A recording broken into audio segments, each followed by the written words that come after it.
All right, what are we doing today? Oh my God, my brain's gone. Marketing, how to make a sustainable living doing what you love. That is our topic today. Okay. What do you want? Put that in the chat. What do you want? I can guide what I'm going to do for the next half hour.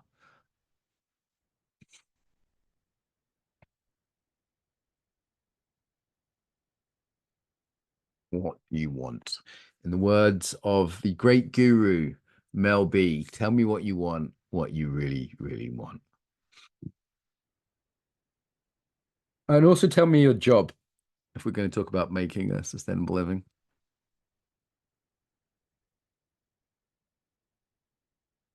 While you're doing that, I'll give you a bit of backstory.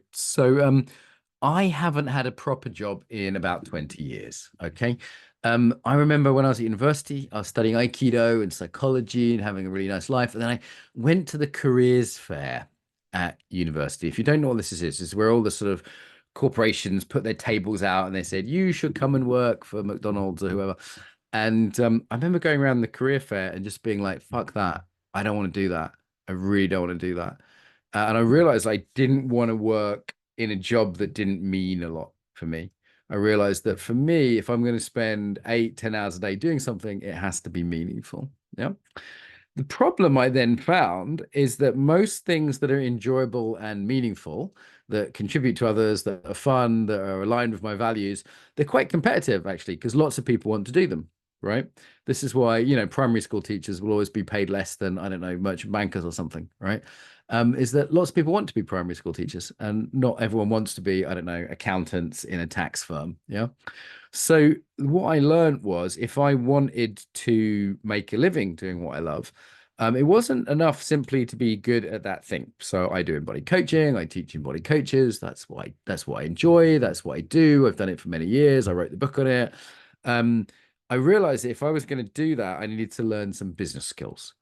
And I knew nothing at the time. So I literally like read, went to the library, hired out business books, and what I found actually was a lot of the books written on business didn't really meet my values either. They were like, using lots of weird language about target demographics, and they had a very sort of objectifying view of money and other people, and I just thought this isn't really aligned with how I want to live either.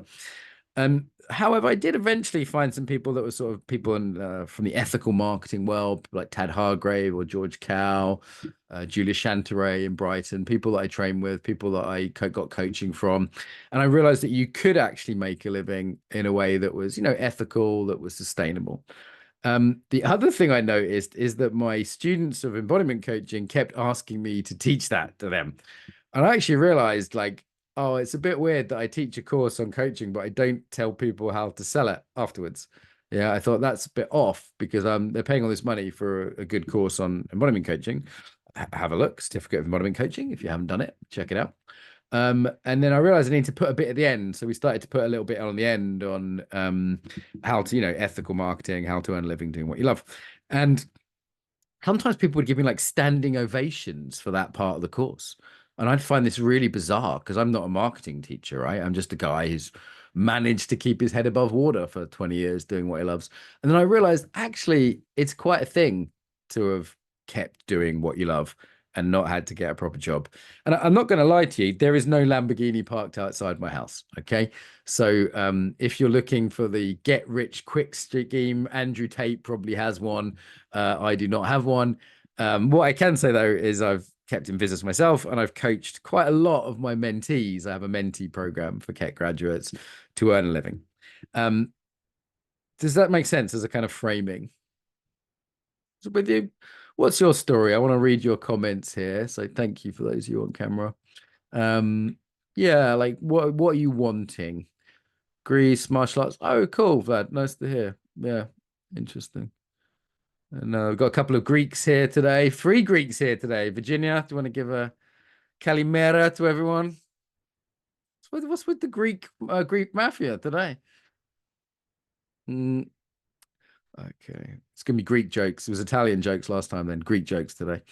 Just reading your comments. Trying to arrive at a decision about change from corporate to possibility coaching work. Yeah, that I've coached people through that transition.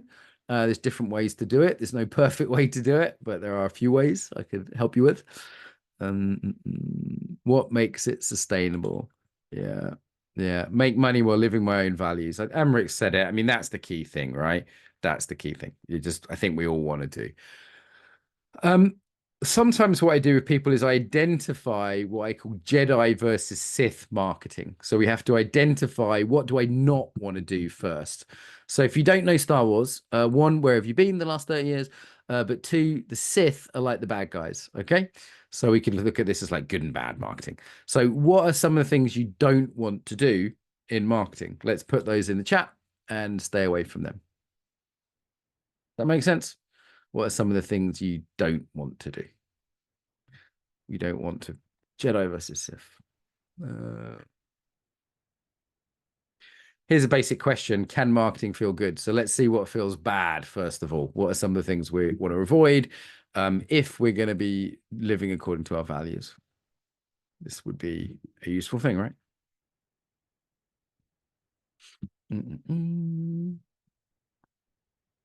TikTok. Okay, so you might want to avoid a particular medium, but why? Yeah, being pushy. Okay. Good marketing is like good romance. Yeah. If you're with the right person, you don't need to be pushy. You know what I mean? Like if you're on a date with someone who likes you, you get on well, what?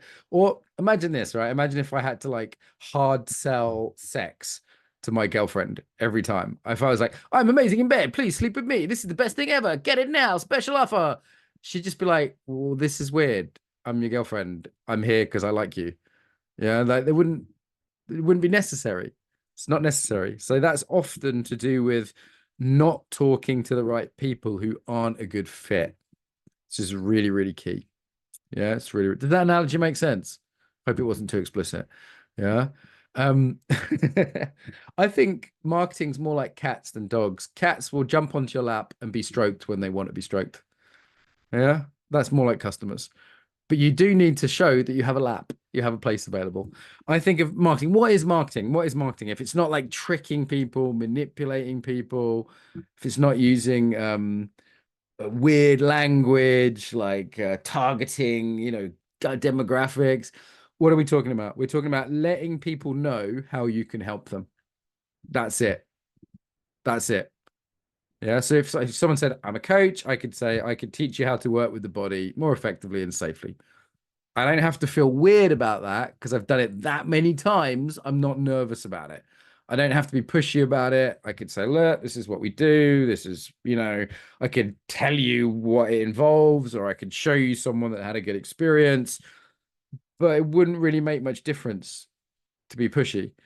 Now, if you weren't a coach or if you weren't looking to become a coach, why would I be having that conversation with you? If you're like, Mark, I'm a chef and I'm really happy as a chef and I don't want to be a coach. Like, and I'm like, buy coach training. You'd be like, what? I'm talking to the wrong person. Yeah. So the key thing is talking to the right people. Like I did a talk for Henley Coaching School last week. There's like 100 people there. And I was like, well, okay, these are all potential customers of mine. These are all people who are interested in coaching. They're already on a coaching course. Maybe they want to do another one afterwards. I thought this is a good gig for me. Yeah. And also I didn't have to be weird with them. I didn't have to be stressed with them because I've genuinely got some expertise in this field, right? If I was selling you, I don't know, what do I not know how to do? How to speak Greek lessons with my 5 words of Greek, Efaristo and Barakalo and Malaka. If I had to with my 5 words of Greek, like then sell you Greek lessons, I'd be really nervous. I'd have to get all weird, wouldn't I? Yeah. The two things people tend to do in marketing is they either puff themselves up, my friend Tad calls this inflation, or they collapse. Yeah. So in puffing yourself up is like the American model. Everyone should buy my thing. I'm amazing. And it's just a bit like, yeah, you sound like a dick. And it doesn't really work in Europe anyway. And it's not authentic for most people, unless you're actually like a clinical level narcissist. Yeah, if you're a clinical level narcissist, you'll love that kind of marketing because you'll be like, I am amazing at everything. People need to recognize it. But assuming you're not a clinical, if you're just like me, just like a normal level, non-clinical level narcissist, it will still feel weird. Okay. But I'd say like you'd have to be kind of a psycho to enjoy marketing like that. The other thing that people do is they put themselves down too much. They collapse. So show me your I'm worth nothing embodiment. How would you be in your body if you were like, please buy my thing? It's not attractive. It's like, imagine if I was like, please go on a date with me, please, because no one else would go on a date with me and I'm rubbish, but I'd really like a date with you, please. It's not very attractive, is it? Yeah. So there's some balanced point in the middle where we understand our own worth. How do you do that? It's not just like affirmations. It's not like L'Oreal because I'm worth it. You hear people say, I'm worth this much money. That's not how capitalism works, baby. Okay. What you do need to know, though, is that you have a skill that's useful for people. Yeah. So, can you get someone a different result? Can you help someone in a concrete way? Like, why is the hairdresser not collapsed when you talk to them? Because they've cut lots of hair. It's not a big deal.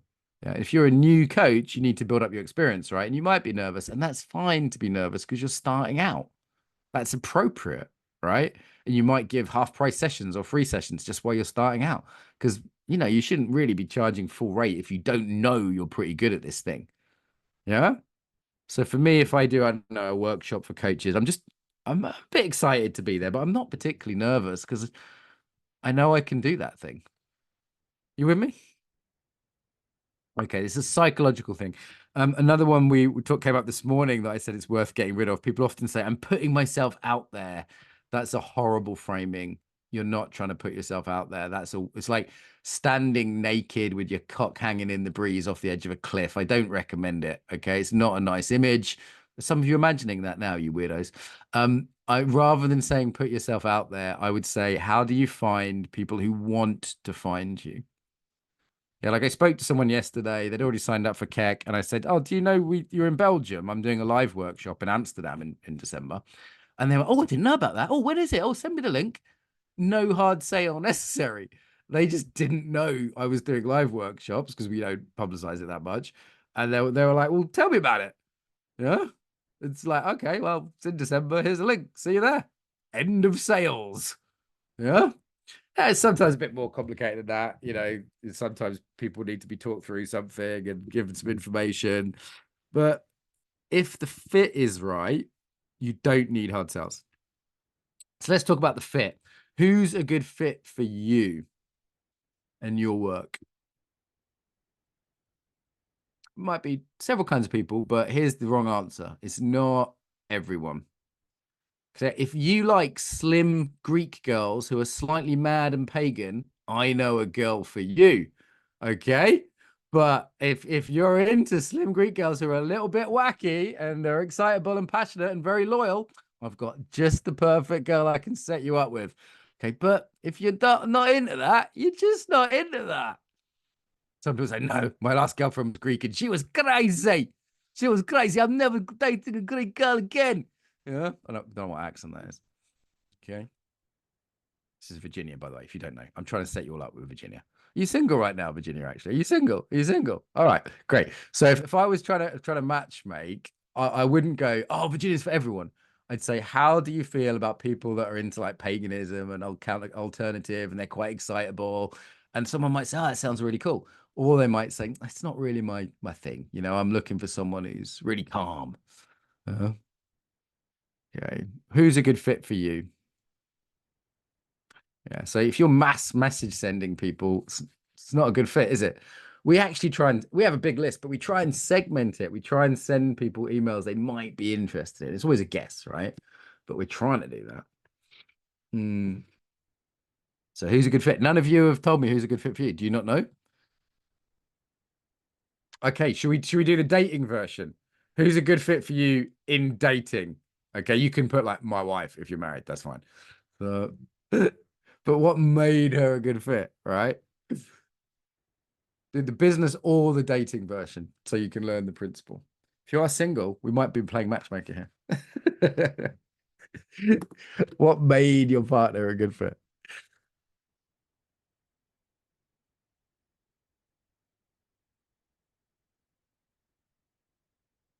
Some people have got a type, haven't they? So In business, it's basically you could solve their problem. Yeah, they have a problem. They need to know they have a problem, and you need to be able to solve it. That's the most important thing. There are other factors.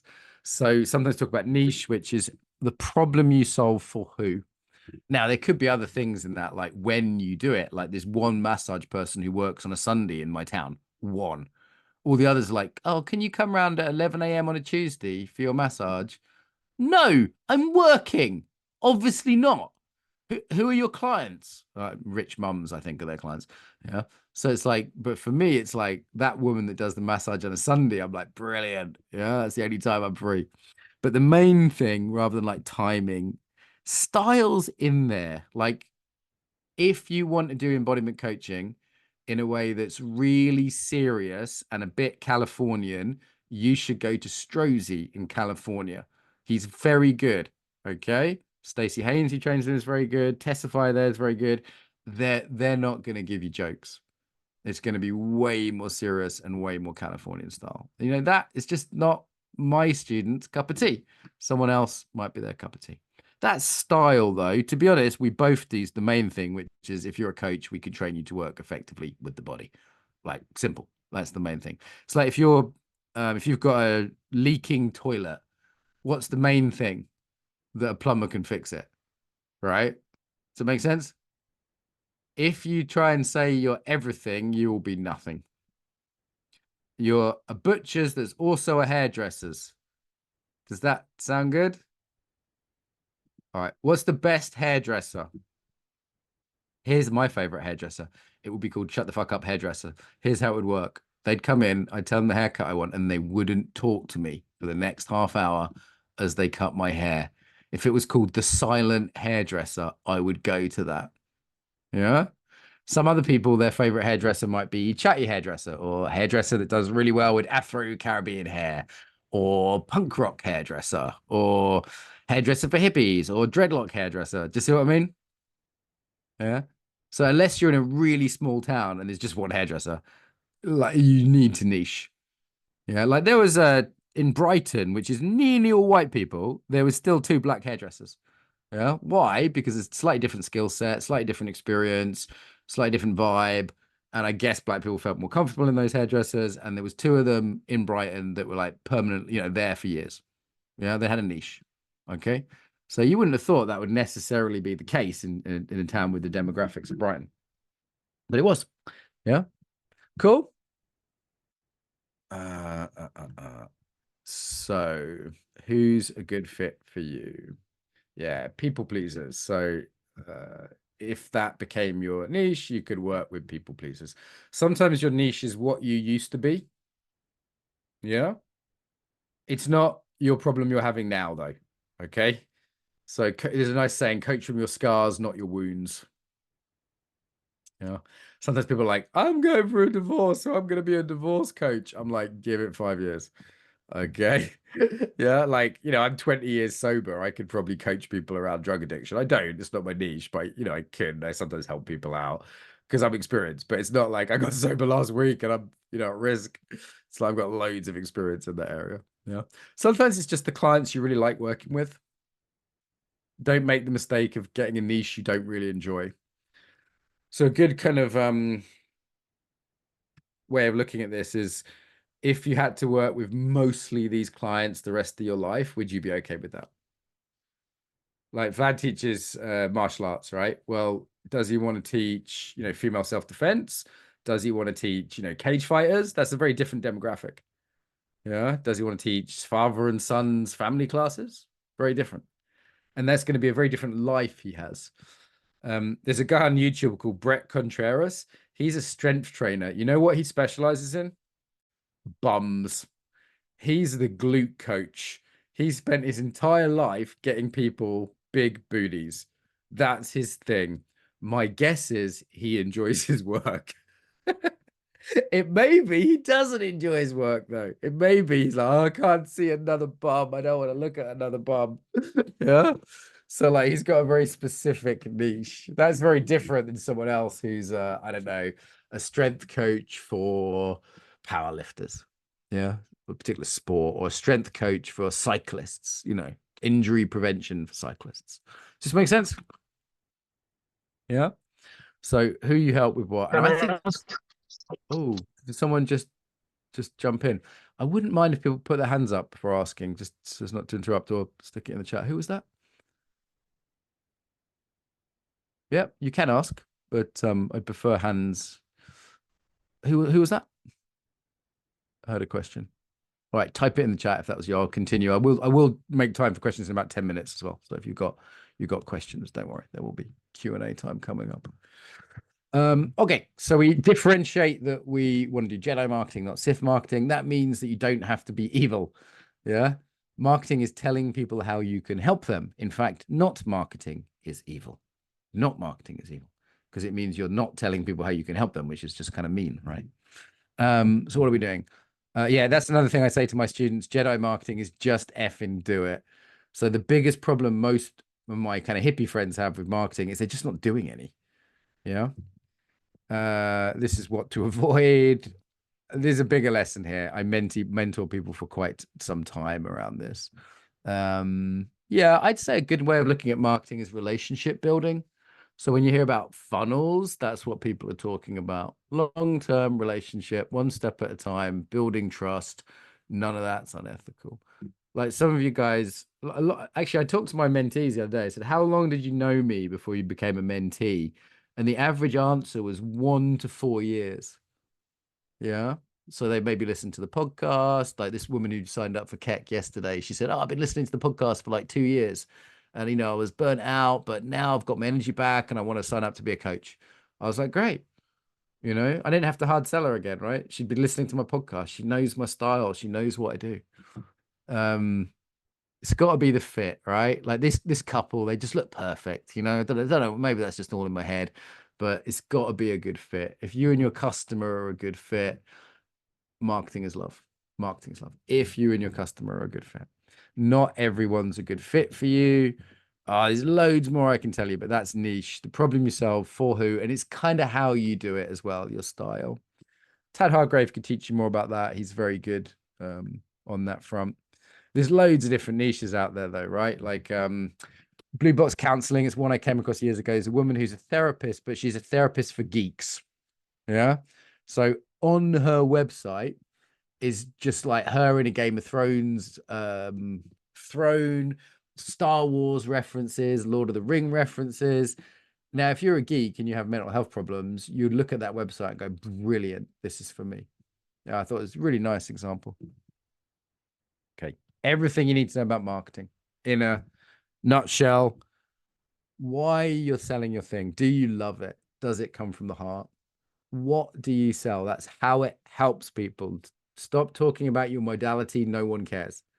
No one cares if you do Iyengar yoga or NLP coaching or, I don't know, Swedish chakral body work. No one cares.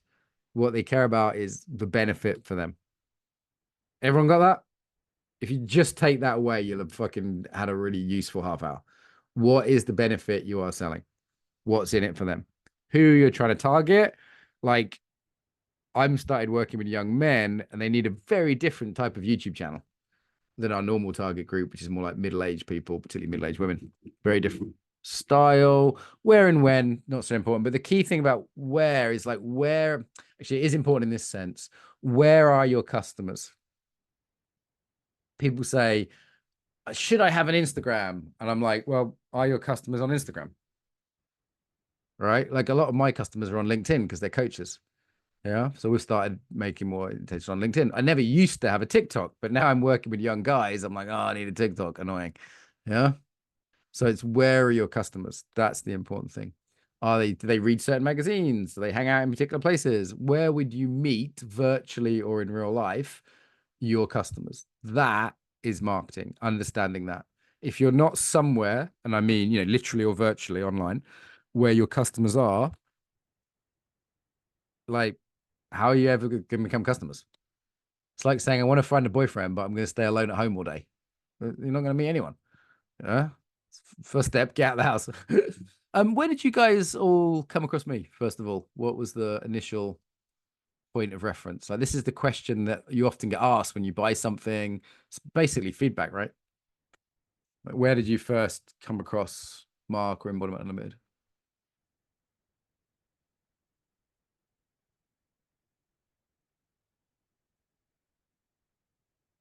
Yeah. Word of mouth. Yeah, word of mouth's really good. What you have to be careful of with word of mouth conveys a lot of trust. Someone will say, "Hey, I had a good experience. You might like them." Where it's so you're really deep in like, really help someone develop trust. Where it's a problem is you might not have realized the style. So, for example, someone came to my workshop in Amsterdam last year and they got really offended because I made some jokes because they were super fucking woke. And they had come because a friend had brought them along, right? Now that friend should have said, "Hey, Mark's going to swear and tell jokes. Are you easily offended? Keep away." But they learned that the hard way. So that's the problem with recommendations. But generally, word of mouth's very, very good, because it means you don't have to really sell because they've already been told by their friend it's good.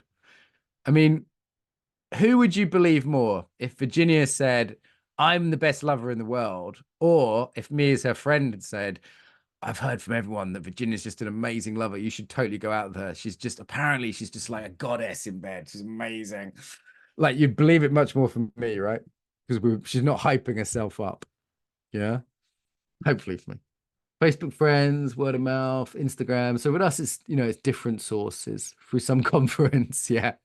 Embodiment conference. Oh my God, it was 4 years ago. Run it. Come on, buy something. It's 4 years. Come on, what's going on? Yeah, we actually find like most people on our list haven't ever bought something, but there's a lot that have to build trust, and that takes time. Some people, though, they come quite quick. They go, "You know what? This is what I want to do. Sign me up. I'll go for it." And they know quite quickly. Yeah. Hey, Charlotte, didn't see you there. It's my neighbor. Hello. Uh, Good.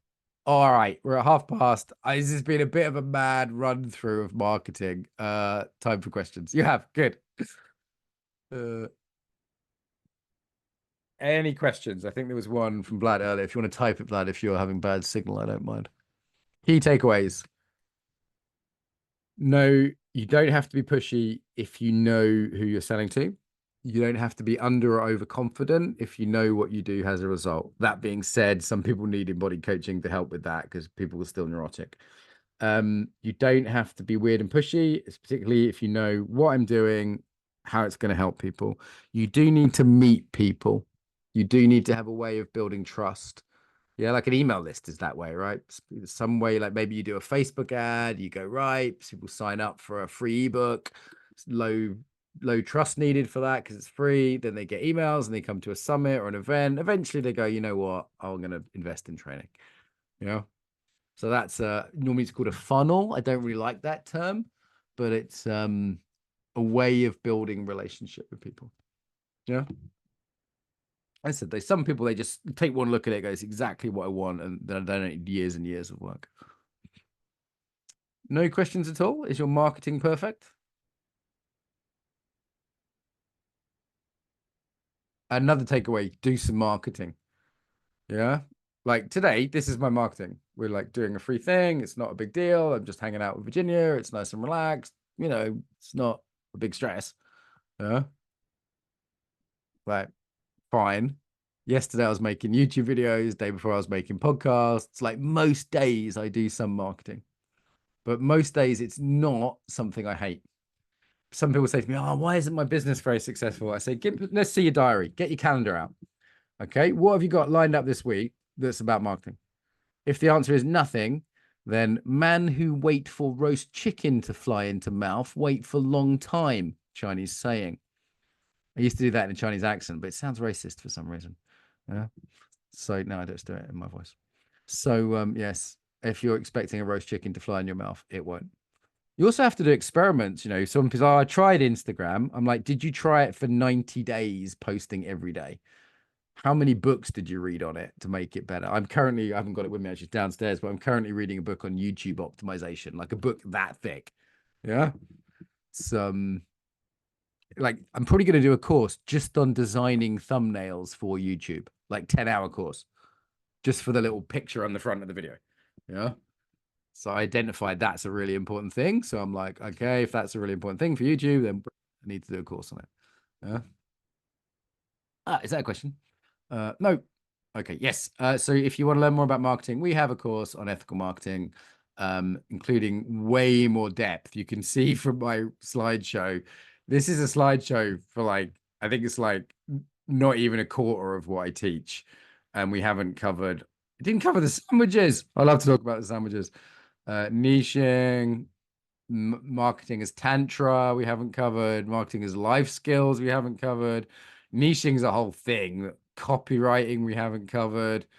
Benefits, I mentioned briefly, but that needs more work. Irresistible offers, we haven't covered. Measurement, we haven't covered. Trust, the funnels we just got into, but there's loads more on that. Safety in marketing, it's another way of looking at it. Lots and lots of models, lots and lots of learning, and lots of embodied exercises. Social media, I could talk about that till the cows come home. So that is on our embodied marketing course. Take a look at that. Now, is any kind of special offer? There's a special offer. Yes, got to have a special offer, haven't you? Special offer. Go for that. All right. Final questions. Bit rambly, bit all over the place, but hopefully something useful. What was useful today? It's good feedback for me. Anything useful? Good reminders, maybe? I find most people in the kind of coaching and embodiment world, their marketing's so bad that you actually only need to be slightly okay to do really well. You don't need to be like masterful. Like if I go by the notice board where I live, I'd say 50% of the flyers are utterly worthless. They've got a terrible picture on. One of them has no contact details on. It's like, hey, come to this thing, and there's no way to contact the person. Most of them don't talk about benefits. They're so like, everyone should do Feldenkrais. Why? What's Feldenkrais? I don't care about that. Yeah, if they literally were just like good picture, clear benefits, and nice clear contact details, that would be like better than 50% of the posters on the notice board near where I live. Yeah. Get out of the house. Yes. Meet people. Yeah, either online or in person. Where does your target demographic hang out? There's no point Virginia hanging out at gay bars. No, she likes the gays. They're her friends, but she needs to go where the straight boys are. Yes. So trying to set Virginia up. Mm, had a good laugh. Yeah. I think learning to make marketing fun is really important. Like we have stressful meetings, right? Where I'm like, oh shit, we need to make payroll. We have stressful meetings. Like, here's the other thing: like, nobody said this was going to be easy, right? Like, who says you get to be a life coach?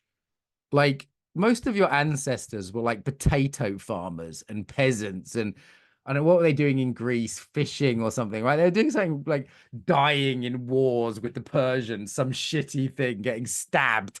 Like most of your ancestors was just had a rubbish life, and we're like, oh, it's really hard to make a living as a life coach. I have to like be on Instagram. It's like, come on, there are worse things. So yeah, it's a little bit of a kick in the ass, but you can also make it fun. Like every time I do a podcast, anyone listen to my podcast? Anyone listen to my podcast? Where's my fucking iTunes review? Number one. Number two, do I sound like I'm having a bad time?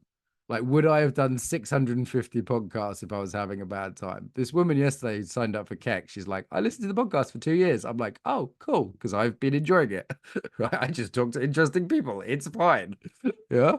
So if you can find marketing that you can, if not love, learn to love, it might be a bit of an arranged marriage, If you can learn to love it, then this is much, much easier.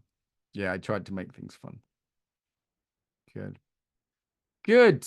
Good. You've had a last lot. Like the roast chicken analogy. Yes. Yes. You've got to do some action.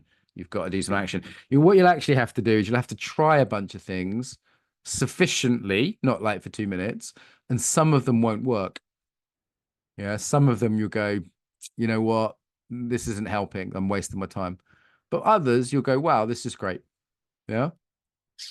Some things we do work really well. Like we've been trying to SEO our website and it kind of is okay, but it doesn't really get enough emails for us. Whereas like Facebook ads work really well. So we just run Facebook ads. Yeah. It's like, okay. But I outsource the Facebook ads because I don't enjoy that part. If you're a one-man band, sometimes there are some things you start with that you need to, learn yourself. I'd say if last bit of advice, like get good at one thing at a time. Like we're pretty good at email marketing. We're reasonable at Instagram. I'm now getting good at YouTube. Like I'm just getting obsessed with it. Yeah, 3 months from now, I'll know shitloads about YouTube. Yeah, guaranteed the channel to be doing way better in 3 months' time. All right. Like you can't learn everything all at once. And it might be I go, well, I'm good at YouTube now, but it's not really getting us a result. So never mind. 3 months of God, that can happen. Yeah. Okay. So remember, marketing is love. Do it. You don't have to be that great because most hippies are rubbish. If you come on courses with me, I'll always do a bit of this. And if you're a menteeship with me, we do quite a lot of it because that's what I help people with. So, good.